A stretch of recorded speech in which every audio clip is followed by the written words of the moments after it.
보리수인 마흔, 행선의 효험, 지은이 우신라난다 스님, 옮기니 우철환.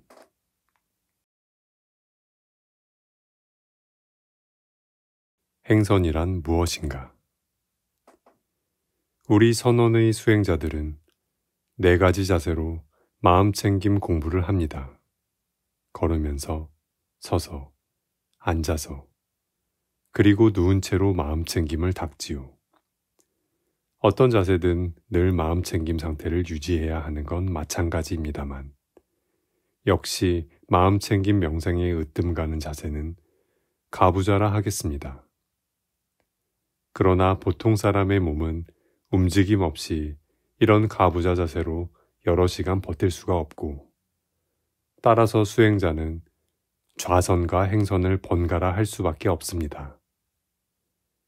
행선이 매우 중요한 이유가 그렇습니다.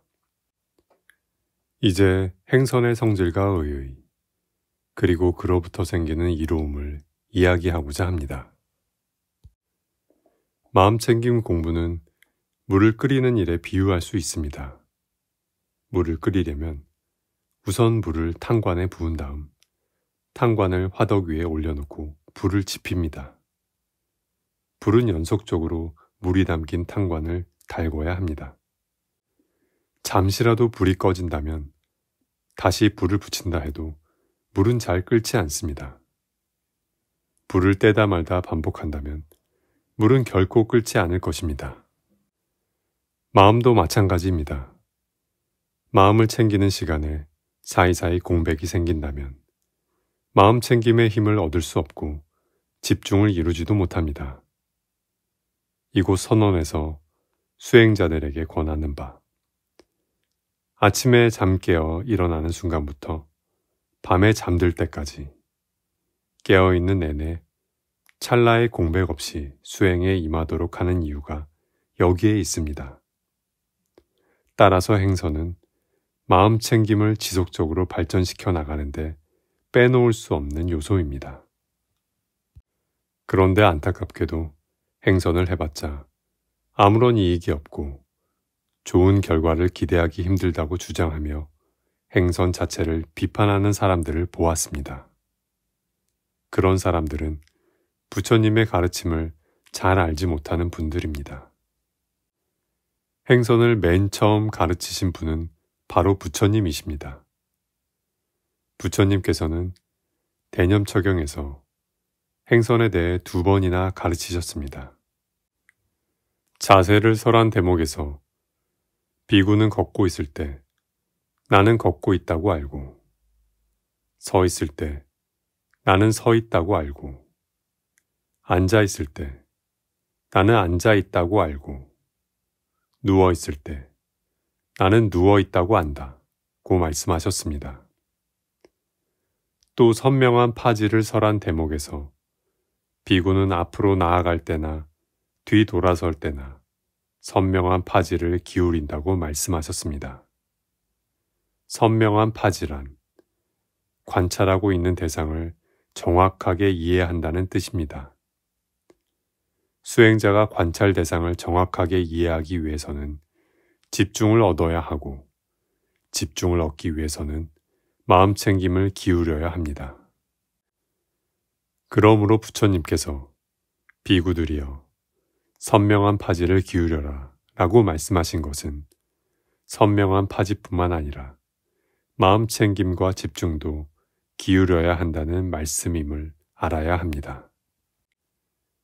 이런 식으로 부처님께서는 명상하는 사람들에게 걷고 있을 때 앞으로 나아가고 되돌아서는 순간에도 마음 챙김과 집중, 그리고 선명한 파지를 놓치지 않기를 권고하셨습니다. 좌선과 다음 좌선 사이의 공백을 메워주는 수행 방법으로서 이렇듯 행선은 명상 수행 과정의 중요한 부분입니다. 이 경전에 부처님께서 행선에 대해 상세하고 구체적인 가르침을 주셨다는 기록은 없지만 언젠가 그러한 가르침을 주셨음에 틀림없습니다. 제자들은 그러한 가르침을 어김없이 배웠을 테고 그 후 여러 세대를 통해 전수되었을 것입니다. 덧붙여 말하자면 옛 스승들은 자신의 수행 체험을 바탕으로 수행법을 나름대로 체계화시켰음이 틀림없습니다. 그 덕에 오늘날 우리는 대단히 상세한 행선수행법을 갖게 되었습니다. 자, 이제 행선수행에 대해 구체적으로 이야기해 봅시다. 여러분이 초보자라면 가르치는 사람은 행선 중에서 단 한 가지만 마음에 챙기라고 지도할 것입니다. 걸음을 옮기는 행동에 유념하여 걸음, 걸음, 걸음 또는 왼발, 오른발, 왼발, 오른발 하며 마음속으로 조용히 주의를 기울이라고 말입니다. 이렇게 수행할 때는 보통 속도보다 더 느리게 걷는 방법이 좋습니다. 이 공부를 시작한 지 몇 시간이 지나고 하루 이틀이 지나면 여러분은 두 가지, 즉 1. 발을 옮김 2. 발을 디딤을 챙기면서 옮김, 디딤 하고 마음속으로 되뇌도록 지도받게 될 것입니다. 그래서 여러분은 옮김, 디딤, 옮김, 디딤 하면서 한 걸음 거리에서 두 단계를 챙기려 노력하게 됩니다. 다시 시간이 좀 더 지나면 세 단계, 즉 1. 발을 듬 2. 발을 앞으로 내밈 3. 발을 디딤을 챙기도록 지시받을 것입니다. 시간이 더 지나면 여러분은 한 걸음 거리에서 네 가지 단계, 즉 1. 발을 듬 2. 발을 앞으로 내밈 3. 발을 내림 4. 발로 바닥을 밟음을 챙기도록 지시받게 됩니다. 여러분은 완벽하게 마음을 챙겨 듬, 내밈, 내림, 밟음 하고 발동작의 네 단계를 마음속으로 내도록 지도받을 것입니다. 처음에 수행자들은 걸음걸이를 늦추는 행위가 쉽지 않다는 사실을 알게 됩니다. 그러나 관련 동작 하나하나에 면밀한 주의를 기울이라는 가르침을 받고 점점 더 주의를 기울이게 되면 그에 따라 저절로 천천히 움직이게 되지요. 일부러 걸음걸이를 늦추려 하지 않아도 주의를 면밀히 기울임에 따라 저절로 천천히 걷게 됩니다. 어떤 사람이 자동차로 고속도로를 운전해 갈 때 시속 100km 혹은 120km나 140km까지 속도를 낸다고 합시다. 그렇게 빠른 속도로 운전한다면 길가의 표지판 가운데 일부는 읽을 수 없게 됩니다. 운전자가 표지판을 읽고자 한다면 누군가 천천히 라고 말하지 않아도 운전자 스스로 속도를 늦출 테지요. 마찬가지입니다.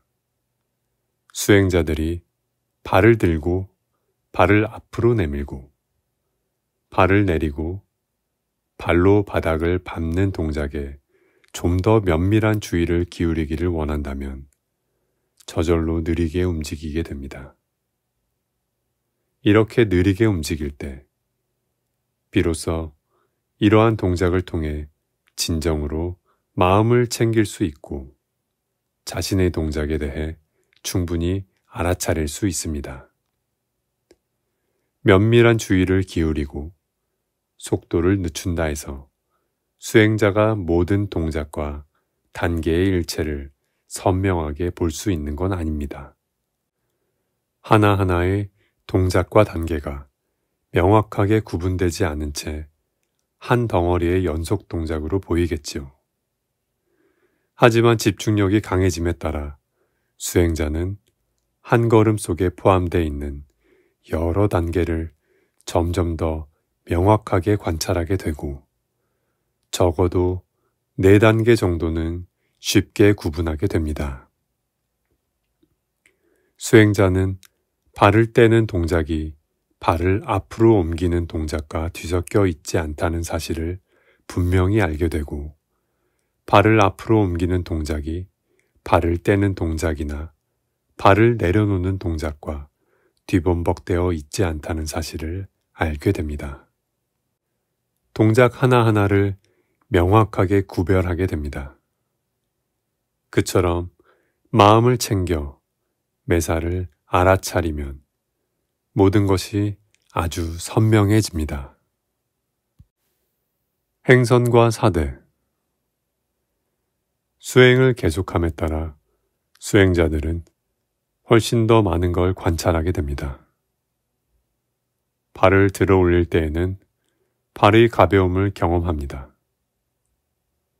발을 앞으로 내밀 때에는 한 자리에서 다른 자리로 자신이 이동한다는 사실을 알아차리게 됩니다.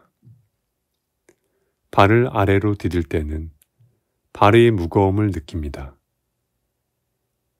발은 아래로 내려감에 따라 점점 무거워지기 때문입니다. 발로 땅을 밟을 때 그들은 발 뒤꿈치가 땅에 닿는 느낌을 가집니다.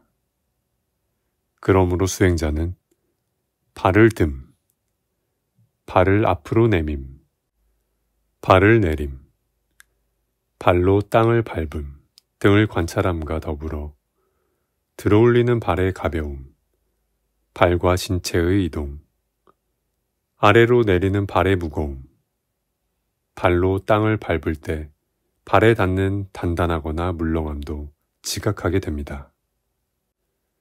수행자들은 이러한 과정을 지각함과 아울러 4대 요소도 지각하게 됩니다. 4가지 요소는 지, 수, 화, 풍입니다. 행선의 4단계에 면밀한 주의를 기울임으로써 개념으로서만이 아니라 실제 과정, 궁극적 실체로서 4대의 본질을 느끼게 됩니다. 행선에 있어서 4대의 특성에 대해서 좀 더 자세히 논해 봅시다. 첫 번째 동작, 즉 발을 들어 올림에서 수행자들은 가벼움을 느낍니다. 이때 그들은 사실상 불이라는 요소를 느끼게 됩니다. 불이라는 요소의 한 가지 특색은 사물을 가볍게 만드는 성질입니다. 사물이 가벼워지면 상승하게 됩니다. 수행자는 발이 위로 올라갈 때 느끼는 가벼움 속에서 불이라는 요소의 본질을 지각하는 것입니다. 발을 들어 올리는 동작에는 가벼움 외의 움직임도 있습니다.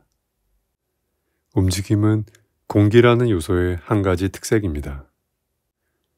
그러나 그보다는 가벼움, 즉 불의 요소가 지배적입니다. 따라서 발을 드는 단계에서는 불의 요소가 주가 되고 공기의 요소는 부차적이라 할 수 있습니다. 이 두 요소는 수행자가 발을 드는 동작에 면밀한 주의를 기울일 때 지각됩니다. 다음은 발을 앞으로 내미는 동작의 단계입니다. 발을 앞으로 내미는 동작의 주된 요소는 공기라는 요소입니다. 움직임이 공기의 주된 특성이기 때문입니다. 그러므로 수행자가 행선 중 발을 앞으로 내미는 동작에 면밀한 주의를 기울일 때 가지는 느낌의 정체는 공기라는 요소의 본질입니다. 다음 단계는 발을 내려놓는 동작입니다. 수행자가 발을 내려놓을 때 발에는 무거움 같은 느낌이 있습니다. 무거움은 물이라는 요소의 성질인데 물은 무게로 인해 아래로 떨어지거나 스며 나오게 마련입니다. 수행자가 발의 무거움을 느낄 때 사실상 그들은 물이라는 요소를 지각하는 것입니다. 발로 땅을 밟는 동작을 취할 때 수행자는 땅을 디딘 발을 통해 단단함이나 물렁함을 느낍니다. 이것은 흙이라는 요소의 성질에 속하는 느낌입니다. 땅에 발을 디디는 동작에 면밀한 주의를 기울임으로써 수행자는 사실상 흙이라는 요소의 본질을 지각하는 것입니다. 이처럼 단지 한 걸음에 불과하다고 여기던 그 동작에서 수행자는 여러 과정을 지각해낼 수 있습니다.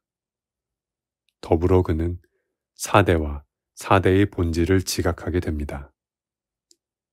수행하는 사람들만이 이러한 경지에 이르기를 바랄 수 있습니다. 행선과 명색. 수행자들이 행선을 계속 닦다 보면 동작 하나하나에 그 동작에 대한 알아차림, 즉 주시하는 마음도 더불어 있다는 사실을 깨닫기에 이릅니다. 들어올리는 동작이 있고 그 들어올림을 알아차리는 마음 또한 있습니다. 다음 순간 앞으로 내미는 동작이 있으며 또한 그 동작을 알아차리고 있는 마음도 있습니다. 더욱이 수행자들은 그 동작과 그것에 대한 알아차림, 두 가지가 순간에 생겨나고 사라진다는 사실을 깨닫게 됩니다. 다음 순간에는 발을 내려놓는 동작이 있고 마찬가지로 그것에 대한 알아차림이 있습니다.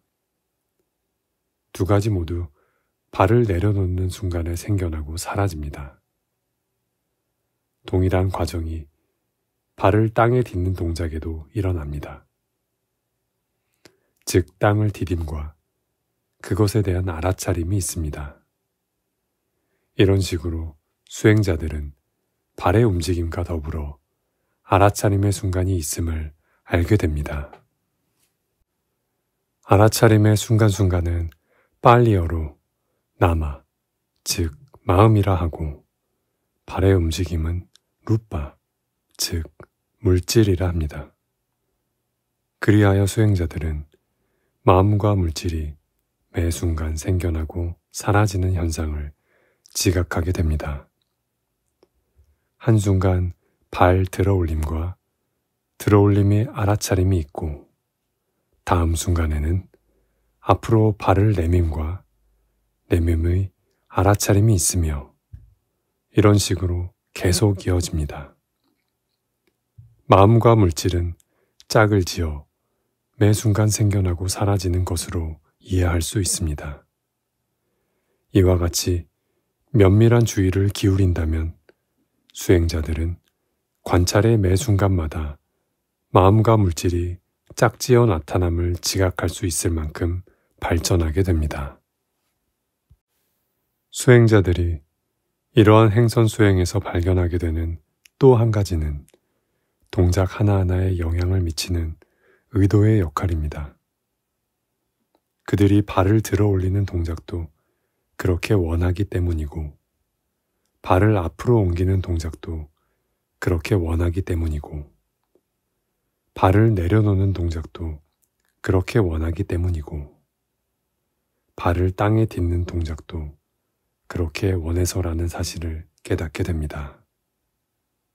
즉, 동작마다 의도가 선행한다는 사실을 깨닫게 된다는 말입니다. 들어 올리려는 의도가 있고 난 후에 들어 올리는 동작이 생겨납니다. 모든 일이 조건부로 일어난다는 사실을 이해하게 됩니다. 어떤 움직임이든 조건 없이 스스로 생겨나는 일은 결코 없습니다. 신이 만든 일도 어떤 권위자가 만든 일도 아닙니다. 하지만 어떤 움직임이든 원인이 없으면 결코 생겨나지 않는 법입니다. 하나하나의 움직임에는 원인이나 조건이 있습니다. 그 조건이 바로 하나하나의 움직임에 선행하는 의도입니다. 이것이 면밀히 주의를 기울이는 수행자에게 주어지는 또 하나의 발견입니다. 수행자들이 모든 움직임에는 반드시 조건이 함께 한다는 점을 이해하고 또 그러한 움직임이 어떤 권위자나 신에 의해 만들어지는 것이 아니라는 점을 이해하게 되면 그 움직임이 어떠한 의도에 의해서 생겨난다는 사실을 알게 됩니다. 의도야말로 움직임을 일으키는 조건이라는 사실을 이해할 수 있습니다. 그리하여 조건지음과 조건지어짐, 원인과 결과의 관계를 납득하게 되는 것이지요. 이러한 이해를 바탕으로 수행자들은 마음과 물질에 대한 의심을 해결하게 됩니다. 마음과 물질이 조건 없이는 생겨나지 않는다는 사실을 알게 되기 때문입니다. 모든 것이 조건에 의해 생겨난다는 사실을 선명하게 이해하고 마음과 물질에 대한 의심을 벗어버리면 그 수행자는 소예류과의 단계에 도달한다고 합니다. 예류과란 깨달음의 첫 단계에 도달한 사람, 즉 흐름에 든 사람을 말합니다. 소예류과는 진정으로 예류과에 든 사람은 아니지만 천상계나 인간계와 같은 행복한 영역으로 재생할 수 있는 자격이 마련된 사람이라고 합니다. 그 말은 소예류과에 든 사람은 지옥의 어느 곳이나 혹은 축생계 등 4가지 악도에 태어나는 일은 없다는 얘기입니다. 행선만 닦아도 발걸음에 수반되는 여러 움직임에 면밀한 주의만 기울여도 이런 소예류과 상태에 들 수 있습니다. 이 점이 행선 수행의 커다란 효능입니다. 물론 이 단계에 도달하기란 그리 쉽지는 않지만 일단 이 단계에 도달한 수행자는 거기에서 추락하지 않는 한 행복한 영역으로의 재생이 보장됩니다. 행성과 삼법인 수행자들이 매 순간 일어나고 또 사라지는 마음과 물질을 파악했을 때 그들은 발을 들어 올리는 동작의 과정이 무상하다는 사실을 알아차리기에 이르고 또 그 들어 올림에 대한 알아차림의 무상함도 파악하게 됩니다. 들어 올림을 알아차리는 일이 발생한 셈이고 그것이 무상하다는 말이지요. 일어나는 일 뒤에 사라지는 일이 발생하기 때문에 우리는 그것이 무상하다고 이해하게 되니까 결국 무상을 보여주는 하나의 표지 내지는 특성이 됩니다. 어떤 것이 무상한지 아니면 항상한지 판정하고 싶다면 우리는 명상의 힘으로 그것이 존재화의 과정에 지배받고 있는지 아닌지 그리고 그 다음에는 사라지게 되는 과정에 지배받고 있는지 아닌지를 알기 위해 노력해야 합니다. 우리의 명상력이 현상이 생겨나고 사라지는 사실을 충분히 볼 수 있을 정도에 도달해 있다면 우리가 관찰하고 있는 그러한 현상들이 무상하다고 판정할 수 있을 것입니다. 이런 식으로 수행자는 발을 드는 동작과 그 동작의 알아차림을 관찰합니다. 이어서 이 단계가 다음 단계, 즉 발을 앞으로 내미는 동작과 그 동작의 알아차림에 자리를 넘기고 사라집니다. 이러한 동작들은 단지 생겨나고 사라지고 생겨나고 사라지고 할 뿐입니다. 수행자들은 이 과정을 혼자 힘으로 이해할 수 있습니다.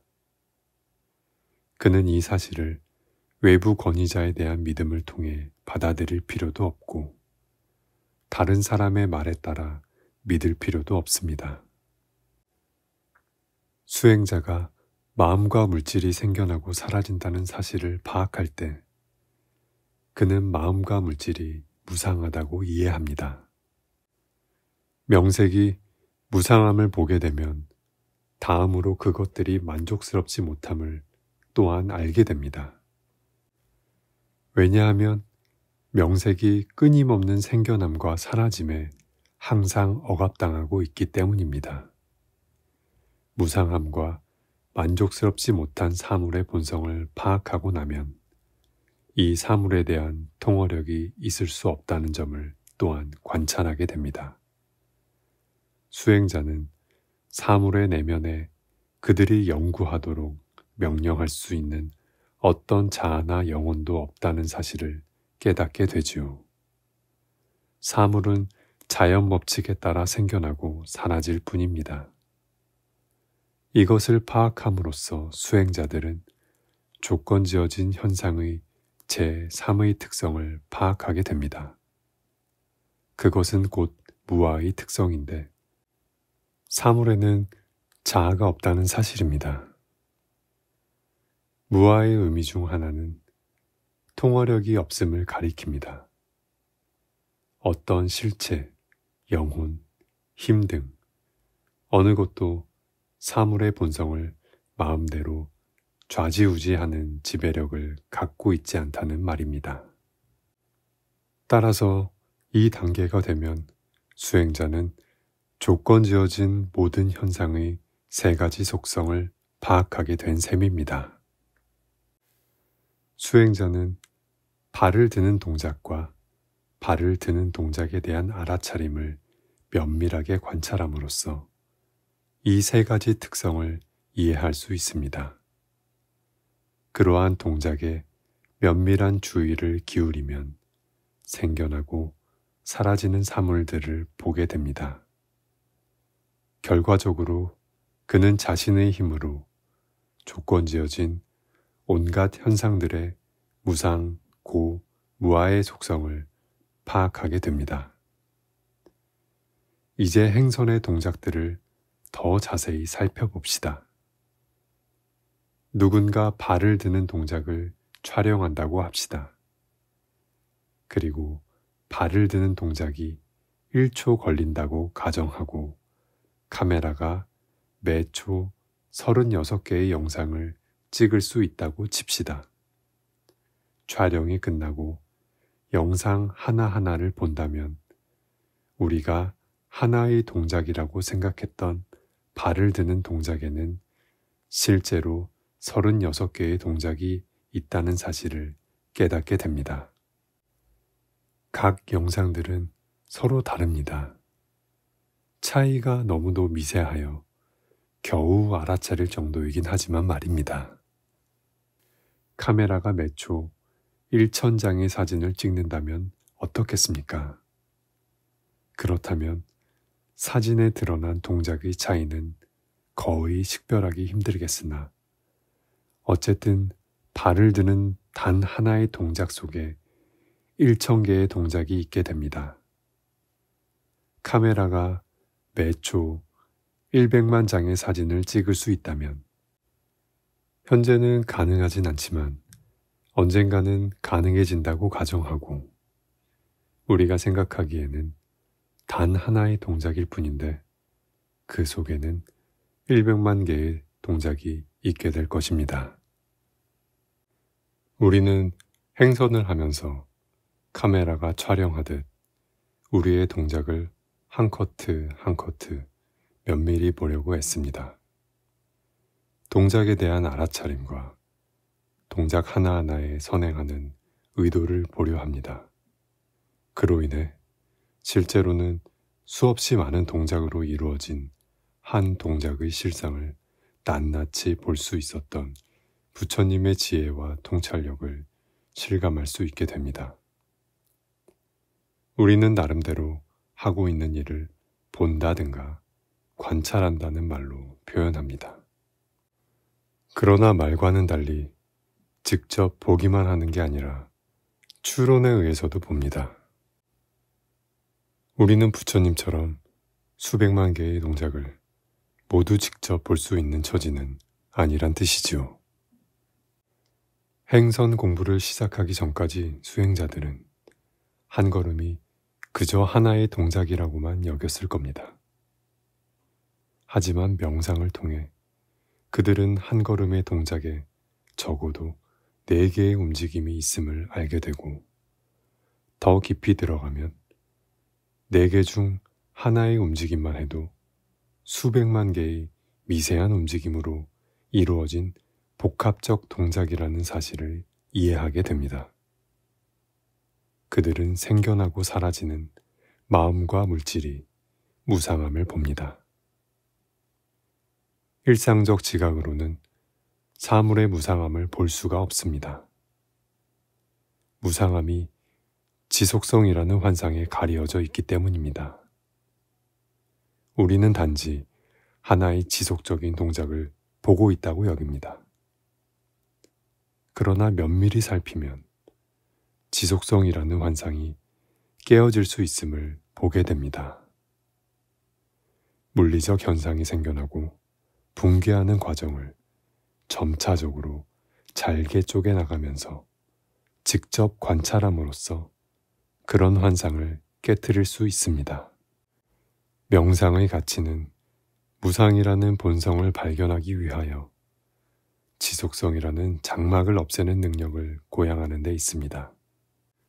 수행자들은 자기 자신만의 노력을 통해 무상이라는 본성을 직접 발견할 수 있습니다. 사물이란 여러 개의 작은 조각으로 이루어져 있고 조금씩 생겨나고 있는 것임을 깨닫고 난 뒤, 그리고 이러한 조각들 하나하나를 관찰하고 난 뒤, 수행자들은 이 세상에서 진정으로 애착을 가질 만한 대상은 아무것도 없으며 갈망할 대상 또한 전혀 없다는 사실을 깨닫게 됩니다. 우리가 한때는 아름답다고 생각했던 물질에 흉한 구멍이 숭숭 나 있는 꼴을 보거나 썩어가고 무너져 내리고 있는 모양을 본다면 그것에 대한 흥미를 잃어버리겠지요. 화판 위에 그려진 아름다운 그림을 보게 되는 경우를 예로 들어봅시다. 우리는 관념적으로 그림과 화판을 온전하고 견실한 것이라 생각합니다. 그러나 그 미술 작품을 고성능 현미경을 통해 본다면 결코 견실한 물질이 아니라는 결론에 도달하게 됩니다. 거기에는 많은 구멍과 공백이 있기 때문입니다. 그림이 대부분 공백으로 이루어져 있음을 보고 나서는 그것에 대한 흥미를 잃게 되거나 집착을 거두게 될지도 모릅니다. 현대 물리학자들은 이러한 개념을 잘 알고 있습니다. 그들은 고성능 기구를 이용하여 물질이란 끊임없이 변하는 입자이자 에너지의 파동이라는 사실을 알아냈습니다. 다시 말해 물질에는 견실한 실체가 없다는 사실입니다. 수행자들은 이와 같은 끝없는 무상을 깨달음으로써 실로 현상계 어디에도 갈망하고 집착할 만한 대상이 없음을 알게 됩니다. 이제 우리는 명상 수행을 하는 까닭을 알 수 있습니다. 명상 수행을 하는 이유는 대상에 대한 집착과 가래를 없애려는 데 있습니다. 존재의 3가지 속성, 즉 무상, 고, 무아라는 사물의 본성을 파악함으로써 우리는 가래를 버리게 됩니다. 우리는 가래를 끊어버리기를 원합니다. 이는 고통받기를 원치 않기 때문입니다. 가래와 집착이 있는 한 고통은 늘 있게 마련입니다. 고통을 겪고 싶지 않다면 가래와 집착을 없애야만 합니다. 우리는 모든 사물이 단지 생겨났다 사라지는 마음과 물질일 뿐이라는 사실, 사물은 실체가 없다는 사실을 파악해야만 합니다. 일단 이 사실을 깨달으면 사물에 대한 집착을 없애버릴 수 있게 됩니다.